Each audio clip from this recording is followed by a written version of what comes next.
Bonsoir à vous, chers téléspectateurs de la Première TV. Voici votre édition et on commence par l'alerte au Sud Kivu. Parce que les enfants du Congo ne doivent pas s'entretuer à Kikondé. Compatriotes, c'est vendredi 17 octobre, le village de Kikondé, situé dans les groupements de Baski-Kalankwa, nous sommes dans le secteur de Ngandja, en territoire de Fizi, se réveillait dans une atmosphère lourde, marquée par la peur et l'incertitude. Des affrontements fratricides ont éclaté entre deux factions wazalendo issues du groupe Bilozé Bichambuké, plongeant la population locale dans une profonde psychose. Selon plusieurs sources crédibles et relayées par nos confrères d'actualité.cd, ces tirs croisés entre frères d'armes ont conduit à la mort tragique d'un combattant wazalendo tombé sous les balles de ses propres camarades. Ces drames survenus dans la soirée d'hier a semé la panique dans tout Kikondé. Depuis, les activités socio-économiques et scolaires sont totalement paralysées, les habitants préférant rester terrés chez eux, craignant la reprise des affrontements à tout moment.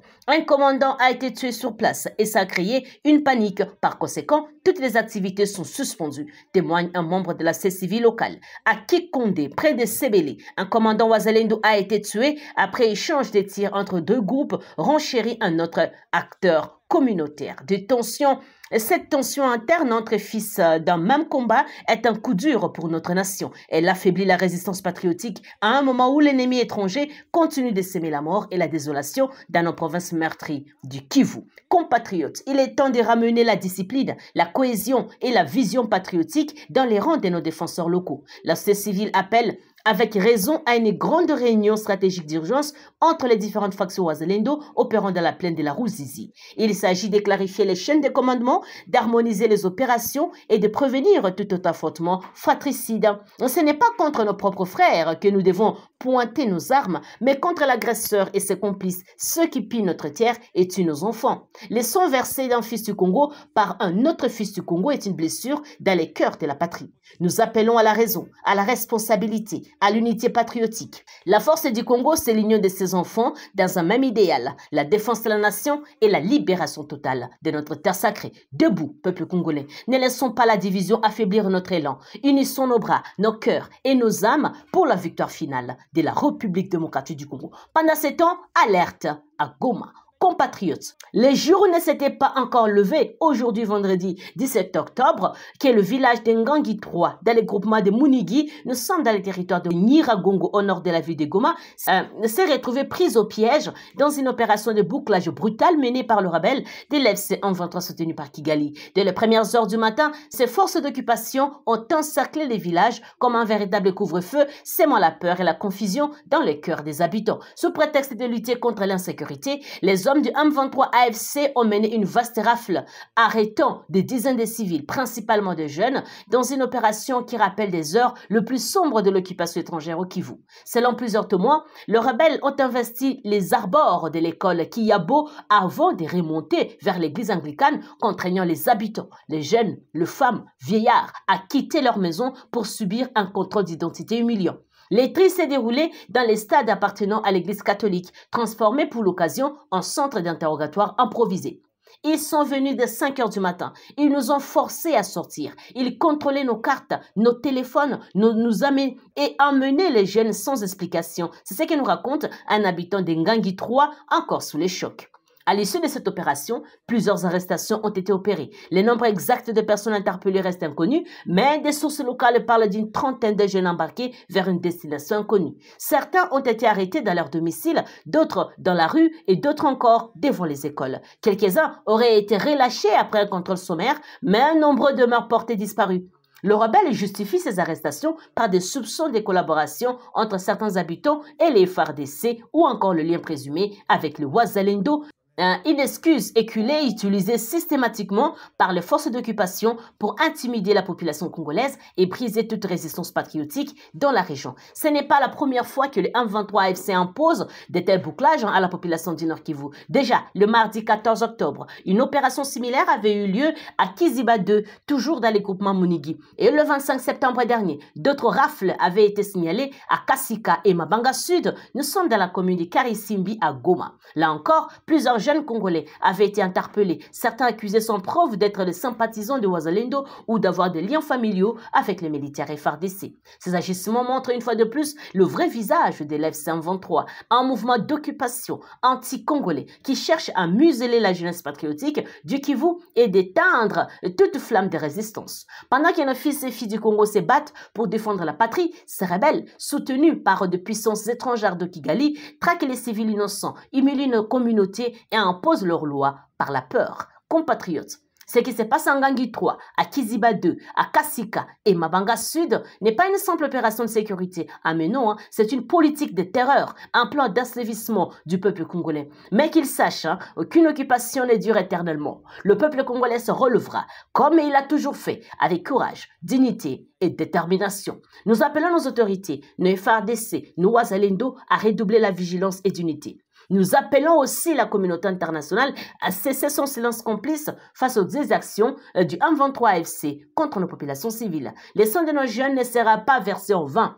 Goma, Nyiragongo, Bunagana, Rutshuru, le Congo se souviendra de vos sacrifices. Saa hizi sisi tuko Mwenga, Mgiriki huyo, nyumba tuko nalala hapa, tuko Mwenga Kilungutu. Wala. Sawa, tulitoka Luvungi, tukakutana Mgiriki, General Kipepeo, Debora na Bitofar. Basi tukakuya sasa 54 personnes. Hivi tuko Mwenga, batoto wako mformation kwanza juu ya kupata mafundisho ya kupiga arme za kabambi, pika, RPG, 12.7, 12 tibe na zingine kadhalika. Na sasa hivi tuko Mwenga kabisa Kirungutu, tunde tunafungia adui asiingie Mwenga territoire, Mwenga Kamituka, Mwenga Kasika. Sisi tuko pale kwa ya uchafu na Shavunda ndio kwenye tuko. Sasa nyie hata hamtusapoti sisi watoto wa plain, tuko nafanya kazi mterritoire ya Mwenga mwazi na vile. Benyewe waliwakia kunyumba ndio ma distraction waliwakilia tu. Bako ma aventire wala lakini sisi tuko mwenye defrot tunafanya kazi. Na nyumba hizi tuko na jenga payote ya kukulia hemo tuko na jenga ndio hiyo muangalie ndio hapo wako na jenga payote. Sawa basoda yetu hapo, watoto ya Kiliba, watoto ya Ndunda, watoto ya Sange, watoto ya Luvungi, watoto ya Lubarika, tuko si wote Mwenga Kilungutwe pale kuma ya kuchafuna nayo ile barabara. Tuone tunafungia adui pale asivuke pale mpaka kule chini. Ngamboga ni kule chini. Butongo huku chini. Butongo, Kamikili. Tunafunga kule ni watoto wetu na wengine wa huku tulichanga sasa fursa. C'est pourquoi adui hayaingia Mwenga territoire. Mwachane na vile kama msapoti watoto yenu, tuko Mwenga territoire. Amoni ndevu gisi zilishakuwa. Mwangalie. Ndevu za kunona.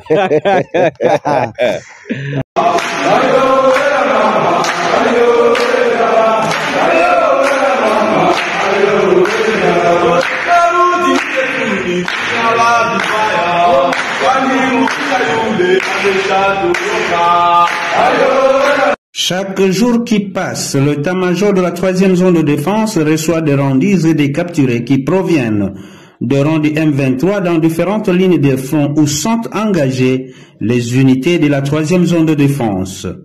Le récent groupe qui vient de nous parvenir ce jeudi 9 octobre 2025 est composé de 33 rendus et de 7 capturés. Ils sont tous pris en charge par les forces armées de la République démocratique du Congo qui sont respectueuses des règles d'engagement, des comportements et du droit international humanitaire. Ces vagues de défections dans le rang du M23 sont le résultat d'une prise de conscience de ces derniers et du traitement inhumain leur infligé par cette organisation illégale. Ils dénoncent. Je suis Moutabazi Tiawinewami Augustin, je suis agent de police de 2e classe. Lorsque la ville de Bukavu a été envahie par les rebelles du M23, nous avions été capturés à la maison.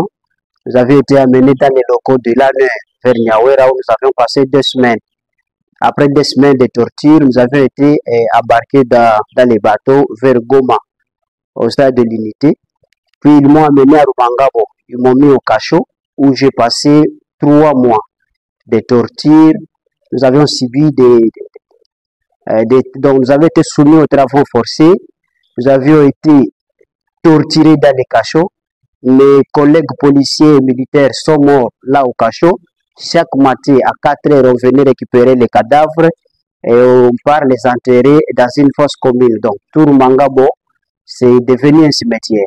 C'est après 3 mois qu'ils vont venir récupérer 150 éléments qui avaient encore la force. C'est là que je suis sorti parmi eux. Ils m'ont mis à l'extérieur pour rejoindre les gros qui étaient à l'extérieur.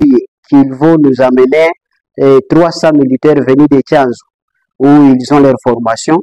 Et ils vont prendre aussi 300 policiers qui se trouvaient là-bas. On nous a fusionnés. Ils vont nous amener à Yogera.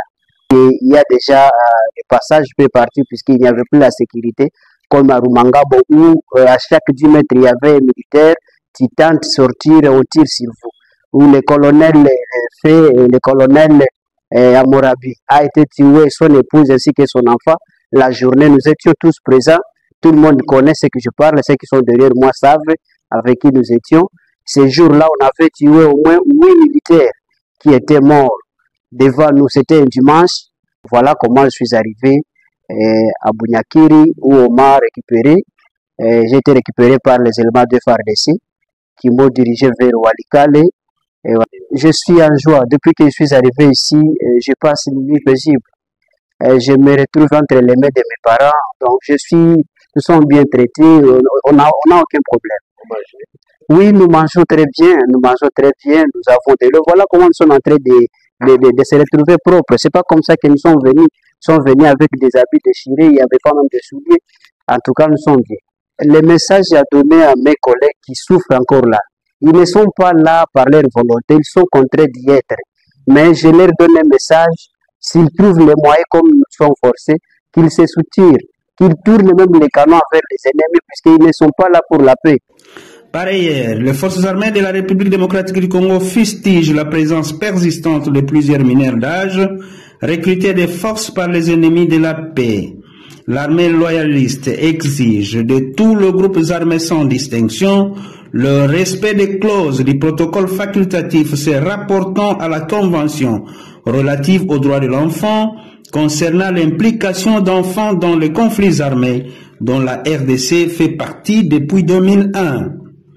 En outre, les forces armées de la République démocratique du Congo réitèrent leur appel à tous ceux qui sont encore sous les joues du M23 de se libérer à chaque occasion qui se présente, car il ne faut jamais trahir la nation congolaise. Pendant ce temps, dans la province sœur de l'Ituri, une nouvelle attaque attribuée aux rebelles de ZADF a provoqué le jeudi 16 octobre la fuite massive de populations dans les territoires de Djougou. Nous sommes de la province de l'Ituri. Selon l'assaut a eu lieu vers 11 h locales sur le site minier appelé 5 containers situé à 2 km de Maouane dans les territoires de Mambasa. Selon des sources sécuritaires, les assaillants parmi lesquels figuraient les enfants de moins de 18 ans ont ouvert le feu avant de se diriger vers le village environnant, là c'est Somé, Massangé, Mayouano et Bango. Ces localités se sont vidées de leurs habitants qui ont fui vers Mambasa Centre, Teturi et Biakato, selon plusieurs témoignages recueillis sur place. Alertés par la population, les forces loyalistes sont intervenues pour stopper l'avancée de ces rebelles. Bilan fait état d'un ADF tué et d'un autre âgé de 17 ans capturé. Les activistes des droits humains saluent cette intervention qui a permis de sauver des vies tout en condamnant fermement l'utilisation d'enfants dans les groupes armés. Ils ont déclaré ceci: l'implication des mineurs dans les actes de violence est une violation grave des droits internationaux humanitaires. C'est ce qu'a rappelé Jospin Paluku Mbowa de la nouvelle société civile de Mambasa. Des zones minières de Mambasa sont régulièrement la cible d'attaques de rebelles des ADF, sémant la terreur parmi les efforts militaires.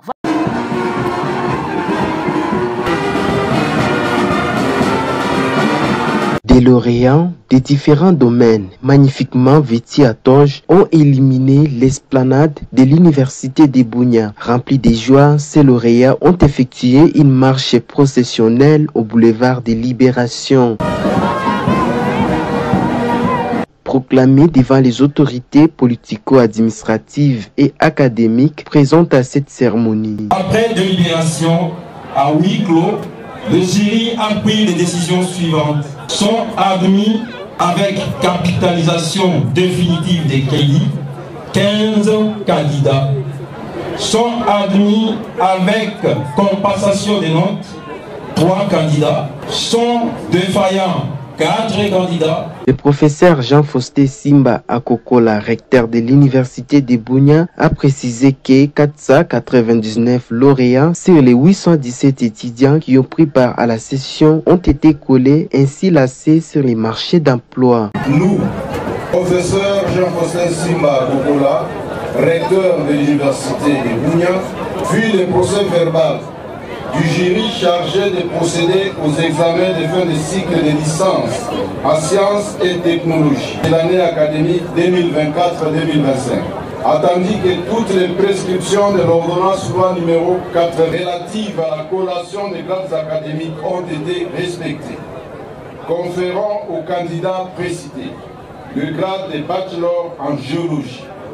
Ces candidats ont la jouissance de tous les droits attachés aux grades académiques obtenus, conformément au texte. Concernant la clôture de l'année académique, un retard constaté à l'université de Bunia, contrairement aux autres universités et institutions supérieures, au regard des menaces qui pèsent sur la spoliation du domaine public et la destruction de certaines infrastructures de l'État congolais à Bunia, la division provinciale des infrastructures et travaux publics ainsi que celle des sports et loisirs ont effectué une descente ce mercredi au stade moderne de Kindia afin d'évaluer la situation, tout en félicitant les efforts consentis par les chefs de la division des sports et loisirs. Ingénieur Kisembo Biakisaka, chef de l'ITP, promet de faire un rapport à sa hiérarchie pour empêcher la spoliation et la destruction de ces stades modernes.